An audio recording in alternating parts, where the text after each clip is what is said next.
తర్వాత దాని మీద ఫుల్ ఫ్లెడ్జ్‌గా ఇంకా చేస్తున్నారా? లేదంటే గనక అది పక్కన పెట్టి కొంచెం సినిమాల మీద కాన్సంట్రేట్ చేసారా? రెండిట్లో లేదండి. సైమల్టేనియస్‌గా అది చేస్తున్నారా? సైమల్టేనియస్‌గా జరుగుతా ఉంటుంది. అదేమంటే ఇట్ ఈస్ నాట్ రాజకీయ, ఇట్ ఈస్ ప్రజాకీయ అని. హ్మ్. అది చాలా కష్టం ఎక్స్‌ప్లెయిన్ చేసేది. Because we are used to this kind of politics. Hmm. Politics అంటే ఒక party, funds, leader, yes sir. పెద్ద పేరు, ఆ హ్మ్. పేరుకి ఓటేసేది. హ్మ్. వాళ్ళొచ్చేమో చేంజ్‌లు మార్పులు తీసుకొని వచ్చేది. ఇదన్నీ ఒక కాన్సెప్ట్ ఉంది. హ్మ్. నేను చెప్తా ఉంటే అదే మళ్ళీ తెలీదు. మళ్ళీ అహెడ్ ఆఫ్ టైమా, ట్రూతా తెలీదు. నేను హ్మ్. చెప్తా ఉండేది మీరు ఆ పార్టీ ఫండ్, పెద్ద పేరు అది ఇది ఉంటే యూ కెనాట్ బ్రింగ్ చేంజ్ అని. హ్మ్. ఆల్రెడీ అలాంటి పార్టీస్ ఉంది. మళ్ళీ నేను అదే చేసేదని నేనెందుకు అక్కడ? హ్మ్. నేను చెప్తా ఉండేది ఒక ప్యూర్ సిస్టమ్ రావాలి అక్కడ. హ్మ్. వితౌట్ ఫండ్ లేకుండా ఒక పార్టీ రన్ హ్మ్. అవ్వాలి. హ్మ్. అది పీపుల్స్ పార్టీ అవ్వాలి. రియల్‌గా పీపుల్స్ పార్టీ. అందరూ చెప్తారు పీపుల్స్ పార్టీ అని. బట్ రియల్ పీపుల్స్ పార్టీ అంటే hmm. People should take initiative. Yes. People should spread this ideology. ఏమంటే మన పార్టీ ఉంది ఇక్కడ. హ్మ్. నేను యాజ్ ఏ ప్రెసిడెంట్ నేను వర్క్ చేస్తూ ఉన్నాను అంతే. హ్మ్. నేను ఎలక్షన్ కంటెస్ట్ చేయను అని చెప్పాను. హ్మ్. నా ఫ్యామిలీ నుంచి ఎవరు చేయరు. నేను హ్మ్. వర్క్ చేస్తాను హ్మ్. మీకోసము. నేను ఒక పార్టీ చేశాను, అది హ్మ్. వర్కర్గా నేను చేస్తాను. మీరు పార్టిసిపేట్ జేయరు. నేను అంటే మీరు లేదు, కంటెస్ట్ చేయరు. కంటెస్ట్ చేయను. మళ్ళీ ఉపేంద్రాని ఓట్ వేయొద్దండి. హ్మ్. ఈ పార్టీలో ఉంది, ఇది ఉంది కదా హ్మ్. ఐడియాలజీ, ఎస్ఓపి ఉంది. హ్మ్. ఎలా రావాలి, ఓన్లీ శాలరీ కోసం ఎలా వర్క్ చేయాలి, హ్మ్. తర్వాత ట్రాన్స్పరెంట్గా యూజింగ్ టెక్నాలజీ ఎలా వర్క్ చేయాలి, హ్మ్. స్టాండర్డ్ ఆపరేటింగ్ ప్రొసీజర్ అని ఉంది, ఎస్ఓపి లాగా అలాగే వర్క్ చేయాలి, హ్మ్. ఏమి ఆన్సరబుల్గా ఉండాలి, రెస్పాన్సిబిలిటీ తీసుకోవాలి, యెస్ సార్. తర్వాత రైట్ టు రీకాల్ ఉండాలి దాంట్లో, హ్మ్.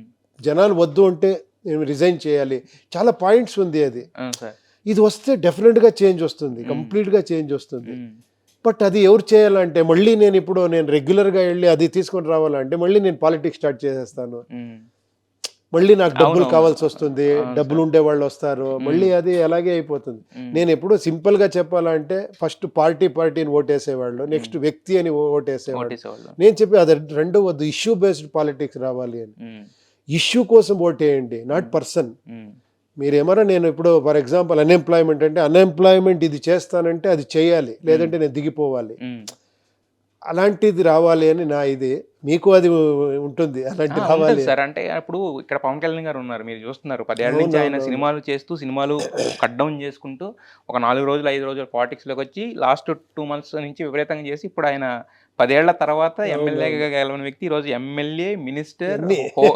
డిప్యూటీ సీఎం మినిస్టర్‌తో పాటు ఇంకొక 4 పోర్ట్‌ఫోలియోలు ఆయన దగ్గర అవును. ఇచ్చారనమాట ఈజ్ ఏ యాక్చువల్‌గా. 100 out of 100 100 out out of 100 strike rate యాక్చువల్‌గా. Strike rate. 21 మంది నిలబడితే 21 మంది ఎమ్మెల్యేలయ్యారు. ఇద్దరు నిలబడితే ఇద్దరు ఎంపీలయ్యారు. అవునవును. సో, మరి ఇలాంటి ఒక మార్పు అంటే ఆయన కూడా సమాజంలో మార్పు రావాలనే గదా ఉన్నది. కరెక్ట్, బట్ కరెక్ట్, కాకపోతే కరెక్ట్. ఆయన కంటెస్ట్ చేసి అనుకున్నారు గదా! మరి అలా ఎలా అనిపించింది మీకు? ఆయన ఐడియాలజీ చూసినప్పుడు ఎలా అనిపించింది? దానికన్నా దగ్గరగా ఉందా మీరనుకున్నది లేదా అసల? అది ఒక వేరే స్టైలు. హ్మ్.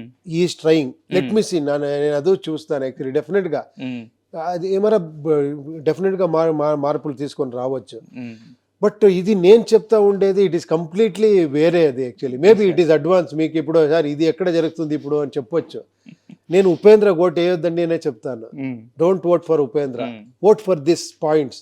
There are 9 points. మేము పెట్టుకున్న పాయింట్స్‌కి ఓటేయండి. నేను హ్మ్. సింపుల్‌గా చెప్పాలంటే సార్. ఇప్పుడు కృష్ణని ఆరాధిస్తారు, కృష్ణని పూజిస్తారు. అవును సార్. ఆ కృష్ణ చెప్పిన భగవద్గీతను పూజిస్తారా అని. హ్మ్. భగవద్గీతను ఫాలో అయితే మీరు కృష్ణ పూజ యెస్. చేసినలాగా. ఇది సింప్లిఫైడ్‌గా ఉంది సార్. మనం కృష్ణుడు చూపించిన మార్గంలో మనం నడిస్తే మంచవుతది. అదే. కృష్ణుడిని పూజిస్తే మంచి నేను అంతే అవుతది చెప్తా గాని ఆ! ఉండేది. యాహ్! మళ్ళీ మరి నాకు చెప్తారు మీరు చెప్తా ఉంటారు కదా మీరే చేయాలి అని. అది సో, ఆంధ్రప్రదేశ్‌లో ఆ పాలిటిక్స్ చూసిన తర్వాత ఏమనిపించింది సార్? అంటే మీ ఫ్రాటర్నిటీ నుంచి వచ్చిన వ్యక్తి కదా! మా పవర్ స్టార్ అయినా కూడా మీ ఫ్రాటర్నిటీ నుంచి బయటకొచ్చిన వ్యక్తి కదా! ఎలా అవును. ఐ అనిపించింది ఆల్వేస్ ఆయన? Proud and actually I congratulate చేస్తాను ఈవిడి. ఓకే. ఏమో డెఫినిట్‌గా ఏమో చేంజెస్ వస్తుంది. డెఫినిట్‌గా మంచిదవ్వాలి. హ్మ్. సరే. చూస్తాం. Yes sir. ఆయనతో ఏమన్నా ఉందా మీకు అనుబంధం? అంటే చిరంజీవి గారితో ఉంది కదా! ఆయనతో ఏమన్నా అనుబంధం ఉందా మీకు? లేదు, ఒక్కసారి ఫ్లైట్‌లో కలిసాము హ్మ్. అంతే. హ్మ్. Long back actually. తర్వాత ఓహ్! ఇది లేదు. Okay sir.